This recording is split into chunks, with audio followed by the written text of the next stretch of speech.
Now, I usually don't make videos like this, but I feel like this is an interesting enough situation to where I want to talk about it because I kind of understand the sentiment that the individual is going through by getting threatening emails and things of that nature, obviously sort of dating back to my Metroid Dread situation. I'm not here to talk about that. I've talked about it enough. I'm honestly tired of talking about it. Nothing else has happened with it. There are videos on the channel if you want to get caught up to speed with that.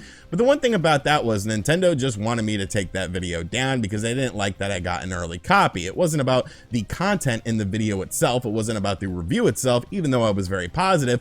But what if a company came along and you purchased their game and you'd made a video on their game and they didn't like that video to the point of where they threatened to sue you over this? And that's what's happening right now with a Nintendo Switch developer and one of my buddies named John Riggs. Now, I have known Riggs for 4 or 5 years now. I've known him for quite a while. Very good dude. He does all sorts of gaming stuff over on his channel. But recently, he covered a game called Popeye on the Nintendo Switch. Now, you might remember when Popeye was first unveiled, I actually made a little video talking about it in one of my news videos, and I was like, this looks like ass. You know, it doesn't look good at all. It looks like something done in Microsoft Paint. And I wasn't necessarily willing to buy that game because I just thought it's going to be a waste of $13. Well, Riggs is obviously a Popeye fan and he purchased the game and he made a video on this game.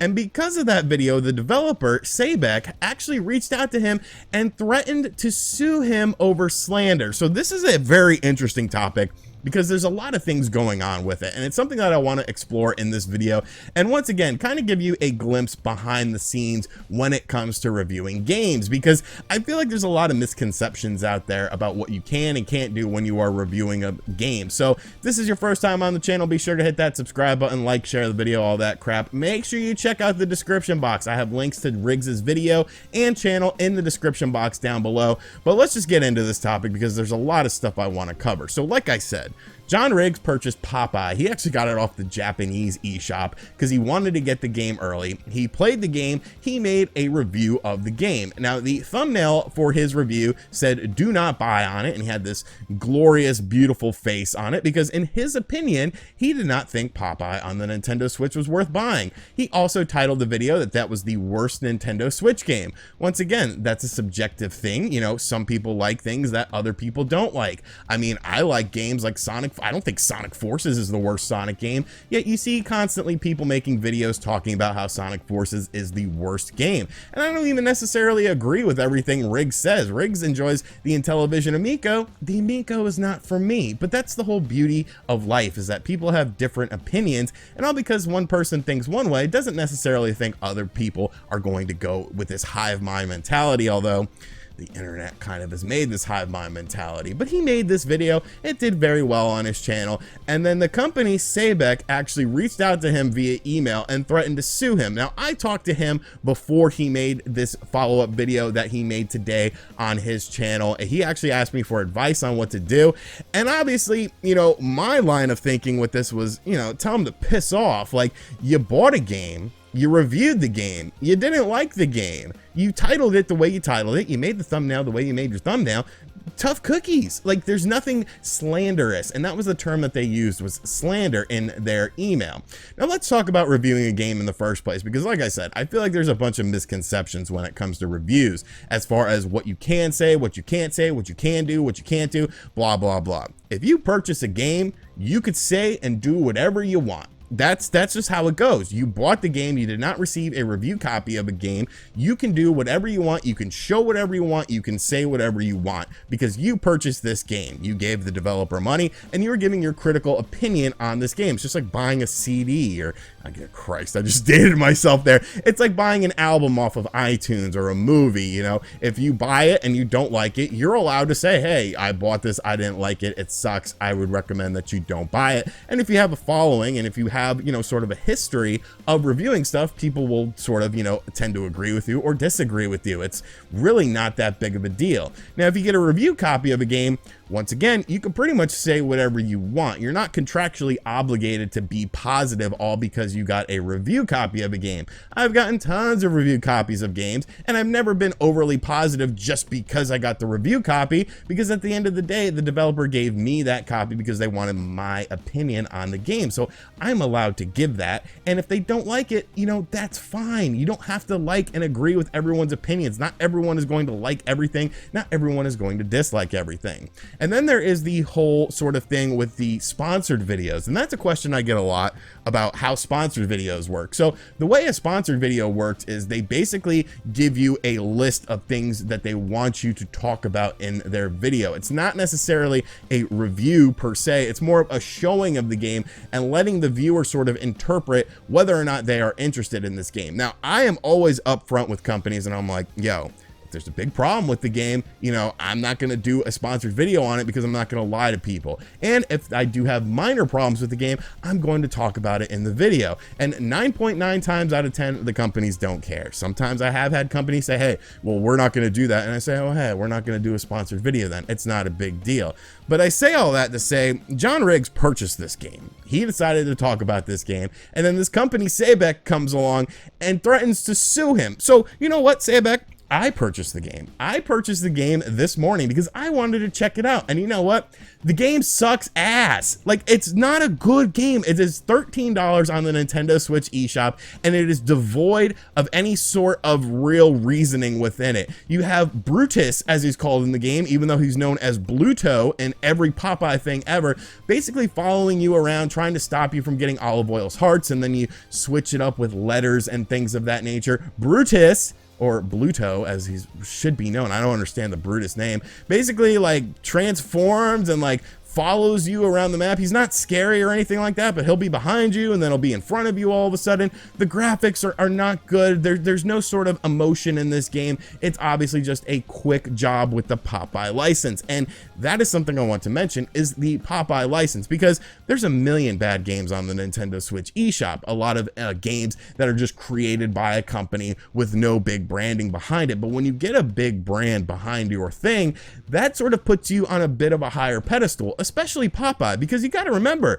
Popeye used to be really good. Go play Popeye on the NES. Now, the kids probably don't know anything about this, but if you're an old man like me, you would know what Popeye on the NES was. Popeye in the arcade. Popeye in the arcade was a huge game. It was right up there with, like, Donkey Kong in terms of popularity. So when you take a popular IP from any time frame and then you put it into a modern setting, and that setting isn't good, people are obviously going to feel a bit burned by this. But like I said, this is all subjective. This is all John Riggs' opinion on this game. He bought the game. He did not like the game. He made a video on said game. But for a company to come along and say, we're going to potentially sue you for slander, that should put up a lot of red flags, because let's look at the definition of slander to begin with. According to the Webster's Dictionary, the act of a crime of making a false spoken statement damaging to a person's reputation, or for a verb, making false and damaging statements about someone.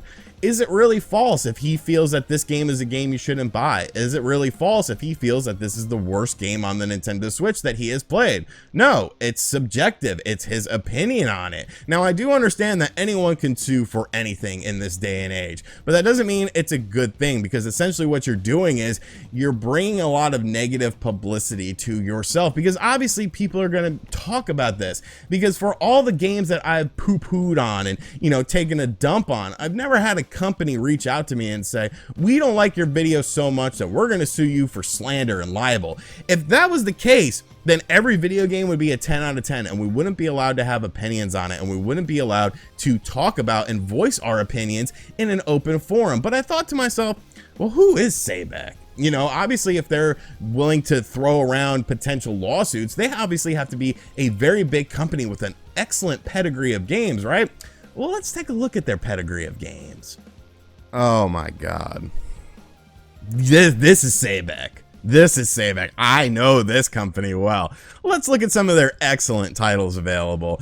Ultimate Spot the Difference, Slot, Bowling, Battleground, Darts, Tennis Go, Monkey Business, Pool. You notice how a lot of these just have one-word titles?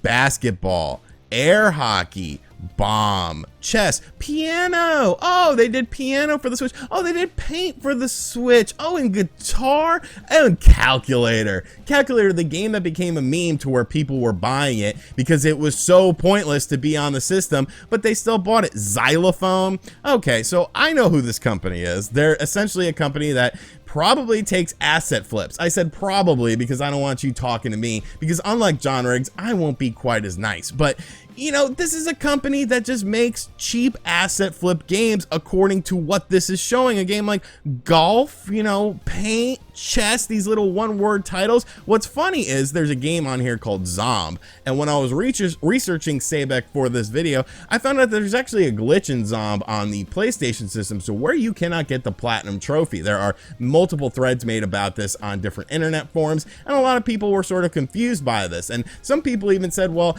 I tried to reach out to them, but I wasn't able to get any sort of answer, and there's no real way to sort of easily contact this company to ask them for an update. So Saybeck obviously doesn't want people saying bad things about their game, and you know what? I get that. No company wants anyone to say anything bad about them. But to come after an independent reviewer who purchased your game, gave his opinions on game, and then try to threaten him with slander is just absolutely ridiculous. There are people that slander me on YouTube every day of the week. You could see so many, but RGT sucks. RGT85 is the worst. I hate RGT85. He's a druggie. He's a crackhead. People say the worst things about me. Do I threaten to sue them for slander or libel? It's like, no, like, because I'm not a bully on this platform. Like, I try to help people. I try to be a nice person. I try to be a decent individual. And if some people don't like that, that's fine. I don't give two shits. But you can't bully people when you're in a position like this because you want to feel prominent. You want to feel important. You made Calculator. You made Xylophone. You're not in a position to bully anyone and threaten people with anything, when if you probably look deep enough, you could probably find some very interesting things about the games you created as far as the asset flips are concerned. So John Riggs, you know, I feel bad for the guy because he's such a nice and wholesome guy. And it's like, you know, if this was me, if they had hit me up, I would have been like a freaking demon on this situation. And that's what ends up happening. People end up talking about things like this because you threatened to sue someone for slander because you made a crappy game and you didn't like that people said it was crappy. But it was okay to say that with Calculator, and everyone made the memes about it and everyone joked about it because of the fact that it was selling at $10 a game, because that game came out on the Switch for $10, and it's just, it's ridiculous. Like, if we get to a point where you're not allowed to say anything is good or bad because of the fact that, you know, there's going to be slander stuff attached to it and stuff, it'd be turning into YouTube, taking away the dislike button. Nobody cares. No individual cares about a video if it gets a bunch of dislikes. They care if people watch. As long as people are watching, like, that's good enough. You could dislike bomb the hell out of my videos. I don't care. I just want you to watch to hear my opinions. It's almost like the companies, you know, the big companies, maybe the politicians are the ones who didn't like the dislike button. It's almost like the companies making the video games are the ones who don't want you to talk negative about their game because it could impact their bottom line. But at the end of the day, just make a good game. Then, you know, just make a good game. So those are my thoughts on this whole situation. Like I said at the start of the video, go show Riggs some love. He has some videos up on his channel. He has the original Popeye video that he made. He has the follow-up video on it. Make sure you go throw him a subscription, tell him I sent you. But give me your thoughts on this in the comments section down below. Obviously, everyone is going to have an opinion on this. Even people who have never written a review or done a review of anything will have an opinion on this. And that's cool. Everyone's allowed to have an opinion on everything, in my opinion. Just some people's opinions might hold a little bit more weight if they understand how this works. And as always, guys, thank you for checking out this video. If you are new to the channel, be sure to hit that subscribe button, like and share the video, because we can't stand for things like this. We can't allow companies to try to bully people and say, you can't say anything bad about my game. I made Popeye! I made Popeye on the Switch, for Christ's sakes! And as always, I'll catch you guys on the next video. Later.